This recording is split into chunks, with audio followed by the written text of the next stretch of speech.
Kikinis po lalo ang kliyente nyo kapag conditioned water yung pinangbabanlaw ninyo. Safe drinking water, ito po yung tinatawag natin na minsan, they calling it alkaline, they calling it mineral water kasi may mineral content siya.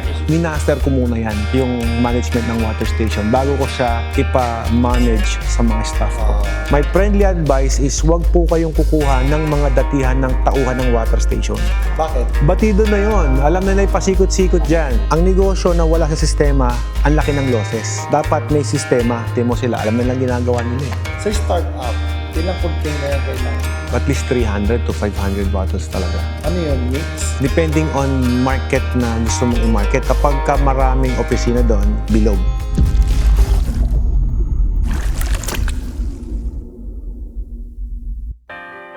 Sir, alam mo, ang sarap nyo kausap. Next time kasi dapat din kayo matulog, no? Di ba sabi niya may spa kayo? Alam niyo po ba yung mga spa, lalo kapag ka may problem sa tubig? Yan ang pinapatreat sa akin ng mga dermatologist. Kikinis po lalo ang kliyente nyo kapag ka conditioned water yung pinangbabanlaw ninyo. Kayo mga kliyente nyo, lalong babalik-balik sa inyo kasi nilinis mo yung muka. Hinugasan mo naman ng dirty water. Akala mo lang malinis but it's dirty. Meron akong design na mas mura. So yung buong spa mo, ma'am, pwede natin i-centralize yun. Yung double pass na binabanggit mo kanina, we just doing that kapag brackish talaga yung tubig. Tapos hinahabol namin yung 10 ppm below. But if you're not aiming for the 10 ppm and below, kung okay sa'yo magbenta na kahit medyo mataas ang TDS pero masarap ang lasa, mas okay sa akin yun. Kasi nowadays, hindi naman talaga pababa ng TDS eh. Ginagamit na lang total dissolved solid to market and to say na mas malinis yung tubig nila. But actually, you're talking about the purity of water lang. Walang minerals yun, walang kahit ano. There's some minerals pa rin na kailangan ng katawan natin. Basically, sir, alam mo naman yun. Sa marketing nila, parang pag mataas ang TDS, bad water. Pag mababa TDS, good water. But what thing that they didn't know is the lower the TDS, pangit sa kalusugan natin yan. Kasi nagiging linta po yan. In a sense na mas madali kasi intindihin yung leach di ba? Na ina-absorb na yung nutrients sa katawan natin. That's why humihina ang buto. Kasi there are some minerals na kailangan ng katawan natin like calcium na nasa tubig mo lang nakukuha. What TDS usually? Okay, if I got a 600 ppm sample, i-less natin yung 98%, I could give you at least 12 ppm. Pero pwede ko pababayin yan. May sistema tayo para maging 99% yan. Kasi ang goal natin, maging 10 ppm and below. Ayun yung sinasabi ko na kapag medyo mataas ang water source, your decision pa rin. Ido-double pass so ba, number 12 na lang ang reading. Yung 12 actually acceptable. You could get a permit, you could get anything. Ang claim nila dyan is hindi ka ma-declare na purified water. Safe drinking water ka. Sa Pilipinas kasi, DOH acknowledge pure water and the safe drinking water. Dalawa lang ay na-acknowledge nila. Ano po ba yung kasama sa purified water? Purified water, kasama po dyan yung distilled, yung mga reverse osmosis yan. Anything na water na nag 10 ppm and below, considered na pure water. Any method na gawin mo. Kasi yung method lang naman na nagbabago eh. Yung distilled is also purified actually eh. Kaya lang tinawag na distilled kasi use a distiller. Diba? But actually, it's just a pure water pa din. Yung isa naman, safe drinking water, ito pa yung tinatawag natin na minsan, they calling it alkaline. They calling it mineral water kasi may mineral content siya eh. So anything na water na 10 ppm pataas up to 600 ppm na acceptable inumin, that's considered a safe drinking water as long as walang bacteria. Eh, 600 nga po na inumin. How much more yung 12? Malinis yan. Kaya nga sabi ko, depending on the water source. Hinahabol niyo po ba talaga yung 10 below? Yun ang next question eh. Kailangan ba? Kung hindi naman, buhay mo habulin. Just to have a practical din sa operation niyo, sir. You're gonna use yung tubig na to na malinis din naman. Alam mo yun, hindi mo kailangan na habulin pa yun. For marketing, yes, if you want. Pero hindi practical. Kung ganun kamura ang tubig, dinoble pass mo yung system mo, binibenta mo ng 25 pesos. Pwede daw yung ice machine, isama na lang sa installment nila. Malakas sa akin ng mga taga Batangas eh. Sinek na. Sinay ko yun. Nag-blood pack yun. Sa 2 years tayo sa water station. Sabi ko naman sa'yo, sir eh. Pag sa water station, nagbibigyan kitang luwag sa water station eh. Walang tubo, sir. Eh ito, hindi naman akong gumagawa nun, boss. Dealer lang po tayo niyan. 1 year replace warranty. Pag nasira mo, papaltang ko, sir. Kahit washing machine, pag nasira mo, papaltang ko. Lifetime service warranty kami. Wala kang babayaran sa akin. There's an element to consider sistema na kailangan mong i-adapt dyan para magkaroon ka ng time freedom. Kasi ang isa sa ginawa ko dyan, boss, minaster ko muna yan, yung management ng water station, bago ko siya ipa-manage sa mga staff ko. That time, ito pa lang ang product ko, yung water station lang. Ang dali ko i-inventory. Mas mas marami akong time freedom na magmotor mag-ride eh. I'll be honest, hindi ganun kalaki ang kita ko compare ngayon. Kasi ngayon, ilang deals yan. Sa water station, to earn 1 million, kailangan ko trabahin ng isang buwan. Di ba? Kaya lang, may 4 naman ako, sir. Ganun din yun. Kaya lang, mas marami akong time nun nung sa water station. Kasi dito, sir, pag nakulangan ako ng tangke, sir, di ko na may deliver sa'yo yung machine Makulangan ako ng pyesa, di ko na may deliver sa'yo yan. So lahat dyan dito gawa. Yes, ma'am. Maybe your tank. Dito lahat yan. You give also support in terms of teaching us how to Of course. marketing, Yes. the accounting. Of course. If nag-struggle kayo doon sa ganun, for example, Alfred, di kayo magkaintindihan ng tao mo, hindi to magaling mag-explain, book appointment sa akin, ako mismo magtuturo sa inyo. From the electricals, the plumbing. I will recommend na doon na kayo kumuha ng electricians. Kasi mas mahal pag dito pa magagaling. Pero yung mga connections, plug and play ba yan? Yeah, plug and play. Parang bumili ng electric pan, sasaksak mo na lang. Pero na ganun. nakaabang. We need to talk to your contractor. Pwede yung contractor mo i-assist namin para hindi kayo naaabala. Tapos kami nang magsasabi sa kanya na, gantong size ng wire ang ikabit mo, dito mo ilalagay yung mga saksakan, Saka ng pace. yung ilaw, yes. Yun yung mga kailangan lang naman niyang gawin dun. And lahat naman basic na, tubo, ganyan. Magagaling ba yun sa layout na design? Yeah. From the layout na ibibigay namin, that is a sample layout. Pero, syempre, hindi naman pare-parehas ang shape ng building. Mangyayari po niyan, i-assist pa rin talaga namin. Magbabago pa rin tayo. Kumbaga, para may guideline lang yung contractor mo na, dito pala papunta yung product, dito pala papunta yung reject water. Ganun lang yung kailangan namin. That's why we give you a layout. Tinatago ba sa ilalim yan yung tubo? O? Up to you, sir. Pwedeng naka-expose, pwedeng nakatago. Pero kung expose, hindi naman sa gaba. Sa lilim. Sa ibang mga client ko, sir, gusto nila naka-expose kasi gusto nila na monitor.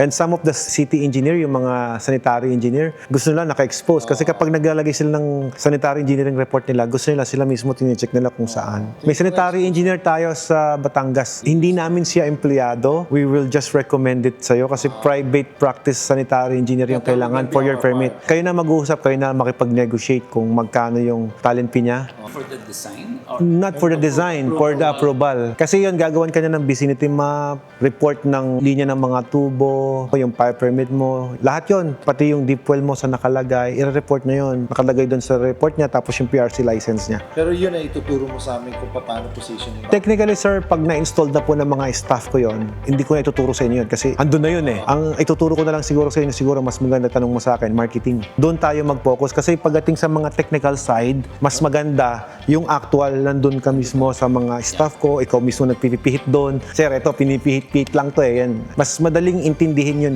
Pero pag sa marketing, sir, doon tayo mag-uusap.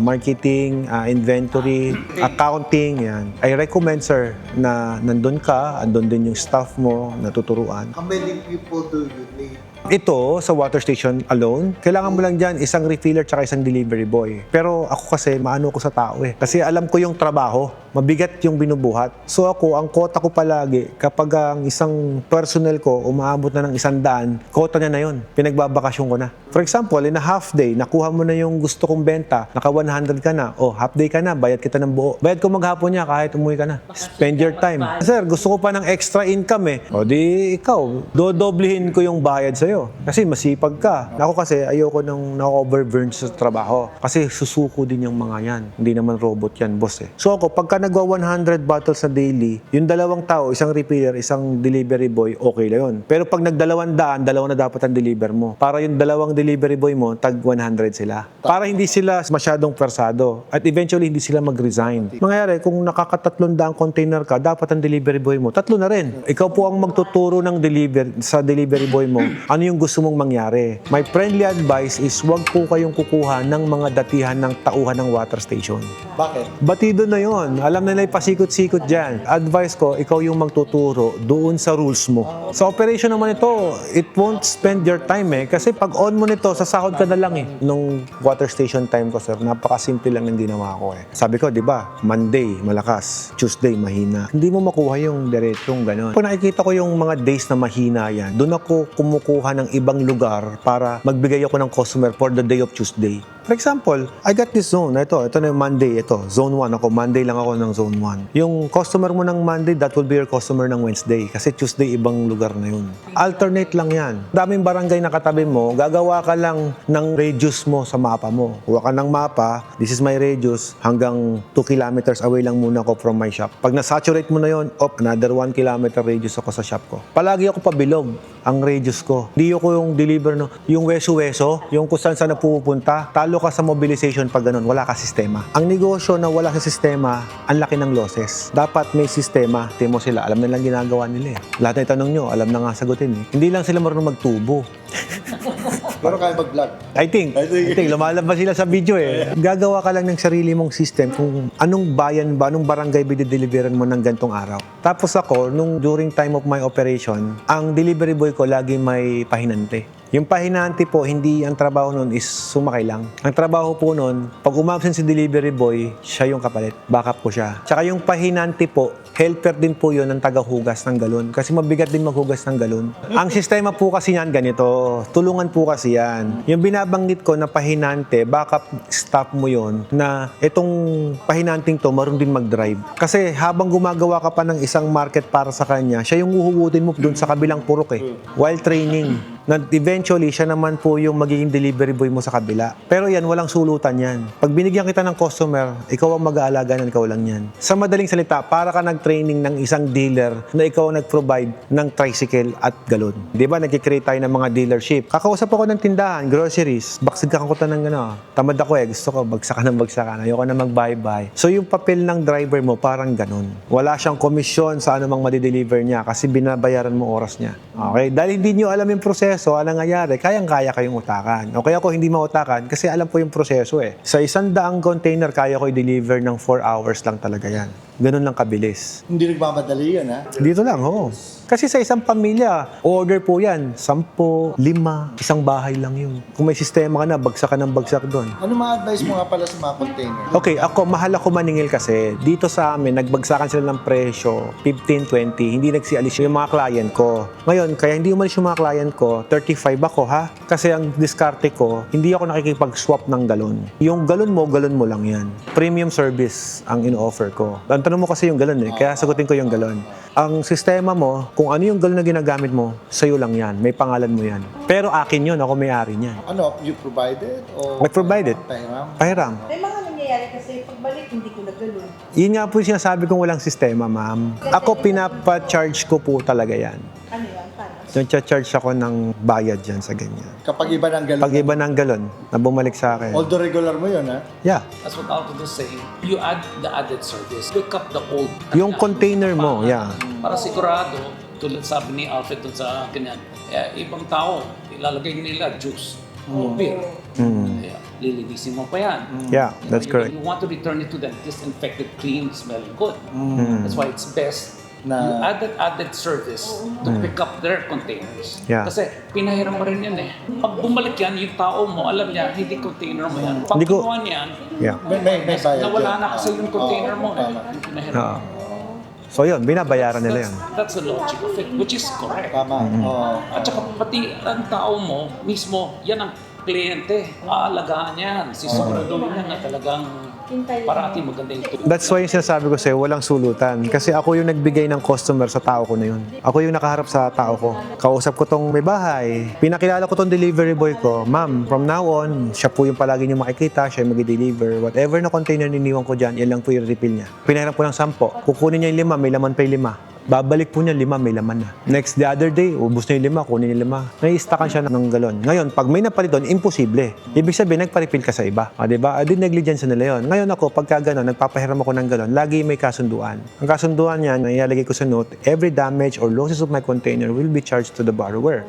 Pipirmahan po nila yan. Diba? So yung gano'n, naiingatan ko yung galon ko. Kaya I can sue you na, bakit pinalta mo yung galon ko? This is not my container. If you don't like my service, bumili ka sa iba, sa mura. Pero yung service ko kasi premium. That's why kahit mura yung iba, hindi nila pinagpapalit yung service ko kahit mahal ako maningil. Yung container po kasi, yung delivery boy mo, yung iba kasi medyo sabihin ko tamad na eh. Bakit? Imagine mo ito container mo to eh. Tapos ito container niya. Halimbawa, ito galing sa ospital, galing sa kung saan-saan. Ipapal ko dito. nagtimpla ng juice, nainom mo ngayon yung may lasang juice, magagalit sa akin yan. Ang nangyayari po ganito, container mo to. Yung delivery boy ko, hindi baling magdalawang balik yan. Kukunin ko, refillan ko, balik ko sa'yo. Kunin ko, refillan ko, balik ko sa'yo. Hindi na baling bumiyahe yung staff ko, nagdagdag ako ng expenses sa gas, mabigay ko lang sa'yo yung premium service para hindi yung palit-palit. Kasi technically, pag tinimplahan mo ng juice yan, 1 linggo na hindi ko pa matanggal yung juice dyan. Ginagawa ko pag gano'n, ma'am, babawasin ko po yung galon, hindi mo muna ibabalik. Kasi manarisim na nga ng mga staff ko every time they open the container. Smell. Pag may smell juice, hindi ko kukunin. Kahit galon ko yon. Ma'am, next time magtimplahan ng juice. Then liable na sila to... Pababayaran nila yun. Yung panibagong galon, babayaran mo yun. Yung pinagtimplahan ng juice, nasa iyo yun. Kung gusto mong ibalik sa kanila or what, ibayad na yun. Binayaran na sa iyo yun. Kaya ako nagpo-promo ng 5+1 dati. Para makuha mo yung +1, kailangan bulk order ka. Kailangan 1 order mo, 5. +1, 6. Strategy lang yun para makakuha ka ng customer. After a month, tinanggal ko na rin yung 5+1. Sa startup, ilang container ang kailangan? At least 300 to 500 bottles talaga. Ano yun? Mix? Depending on market na gusto mong i-market. Kapag ka maraming opisina doon, bilog. Pagka household ang target mo, resort, yes, bilog yan. On your case, siguro, pwede ka muna sa 30% yung bilog, 70% yung lapad. Okay na yun. Kama na ngayon ng container. 145 na yun. Yung bilog. Square and bilog parehas ang presyo. How do you mark your containers? Okay, good question. Ako, ginagawa ko po, sir, bumili ako ng soldering iron. Tapos yung soldering iron ko, sir, nilagyan ko ng initial. Pag uminit yun, yung initial, i-stamp ko lang na ganun yun. Pero wag too much kasi mabubutas yung galon mo. Tama lang. Kasi yung pag soldering iron ang ginamit mo, hindi nila mabubure. Pag tinta kasi ginamit mo, kinaskas ng Scotch Brite, bure. Soldering iron lang ako. Isang portion. Nagalagay ako sa gilid, sa may likod, tsaka sa harap. Kasi pag sa harap mo nilagyan, pag nakaharap, kita mo na agad. Pag kinarga sa tricycle, nakatalikod na ganun, kita mo na agad. Thank you, Don. Oo. Madami pa yan. You could buy also yung stamp. Yung pinanglalagay sa papel na paid. Magpa-ukit ka ng stamp. Oo. Yung pangilagay mo doon sa container naman. Ilagay. Kasi pag dito pinagawa, may service pa yan. Siyempre, tao akong inabala eh. May nagpagawa para sa atin, pasusweldohin natin yon. So if you have makokontakt sa ibang gumagawa, yung engraving, yun, pwede yun. Pwede actually, dikit mo sa ganito. Ginagawa nila, pandidikit na gano'n. No? Ay, yung ink nung didikit? Yes, kasi sir, ganito eh. Yung ito kasi, mahal yung sticker. I don't see that kailangan pang gawin yan. Halatado naman kung dinikit, mas nawala yung integrity ng water station mo. Sometimes akala nila nakakatipid sila kapag ka nagko-cross-cutting sila like that. Hindi nila alam, sometimes your integrity, yung credibility mo as a supplier ng tubig, nawawala. O, diba? Hindi baling magtaas ka na ng presyo ng tubig mo kung talagang hindi mo kayang makompensate yung kinikita mo. Pero sir, I guarantee you, hindi ganun eh. Kahit nga, lagyan mo pa ng seller yan, dagdag mo pa ng costing, kikitain mo pa rin eh. With your system, the softener, wala nang mga salt, no?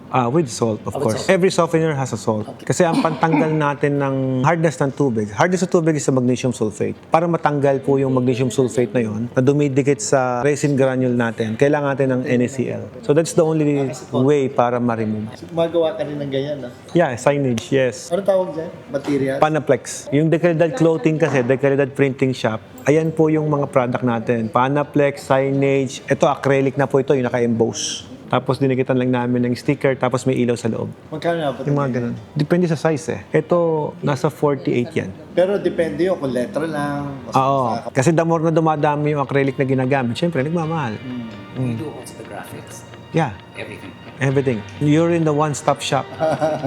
Package 9 and 10, Yeah. same. Same. Mas marami lang ng konting filter yung 10. Anong ibig sabihin ng filter? Yung nasa likod niya? O Lahat po yan filter kasi. Everything you see is filter. Iba-iba lang ng method. Yung tinatanong ni sir is yung monthly replacement ng filter. Sa demand filter is only 100 pesos sa amin. Iba kasi yung design ko. Kung mapapansin mo, sa ibang manufacturer kasi, series yung ginagawa nila. Ako, nakaparallel yan. Kaya yung flow rate niyan, mas efficient sa costing natin sa kuryente, tsaka doon sa replacement. Yung water station mo, if I'm not mistaken, nasa 800 pesos ang isang cartridge. Kasi yung malaki yun eh, BB20 yun eh. Commonly na uso way back nung panahon mo, 20 years ago. Yung sa'yo, taga 800, isang pirasong cartridge. Samantalang sa akin, 100 pesos. Kaya yung iba, talaga nagko-cross-cutting sila sa operation kasi natatalo sa maintenance. Pero ngayon kasi matipid na ngayon. Sa element naman natin, sir, matagal. Kasi almost lahat ng water station na gumagawa niyan, umabot ng 1 year, palit.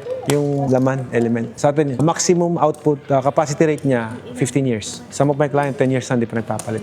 Okay, hindi mo pinalitan. Ang taas ng sedimentation ng filter mo, ng tubig mo. Tapos, hindi mo rin binabackwash. Talagang, hindi yung membrane ng kawawa, nagiging semento sa loob yan eh. Mapansin mo, if they deliver 10 containers, isa doon ng sablay. Hindi lahat sablay. May sablay na isa kasi hindi sila nagpatapon. Hindi sila nag-flush. You need to flush kapag nakalimutan mong patayin yung UV. Tuturo naman namin lahat yan, don't worry. You shut down if ever you don't need to make water. Pwedeng hindi mo na i-shutdown yan eh. Automatic na yan. My recommendation palagi, pagkatapos ng operation mo, iiwanan mong nakabukas yung feed pump. Lahat open. Lahat close except feed pump. Yun lang. Para pag nag-backwash siya, automatic, under siya ng kusa. Oh, kasi automatic na. Yes. Isiset ko ng madaling araw yan eh. So pag nag-automatic cleaning yan, nakamadaling araw, namamahinga ka, nagki-cleaning siya mag-isa. So pagpasok mo, oh, malinis na yung filter. Oh, paano? Maraming salamat. Ako ang magti-thank See you. next time again. Thank you po. Yes, Ayan. okay. Thank you so much, ha. Thank you. Thank you. Pleasure is mine.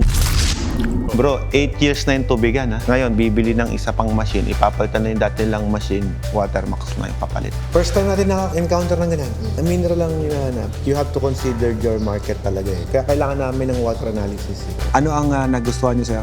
Laundry, water station, ice plant. Water station, then second priority is Laundry. Si sir, ang kanyang gustong pag-usapan is a ice business na may water station. 1 tonner of ice and then i-package. Si Package 5, sir, on your case, usapang tubig, top of the line na rin po. Pero ang operational po niyan is manual. Pagpasyal mo sa production area ko, sir, kung papasyal ka doon sa kabilang warehouse namin, puro package na yun ang nakalilera doon. I will tell you the reason why. Yung iba, pumasok sa negosyo, mababa ang level of stress nila. Kami kasi kapag nagbigay kami ng package yan. Siyempre, bibili mo naman dito lahat yan. Just use your money to work for you and then ako nang bahala. Anything na ini-intake ng katawan mo, kunin mo na sa product. Huwag na sa reject water kunin yun. Para humaba pa buhay natin, sir.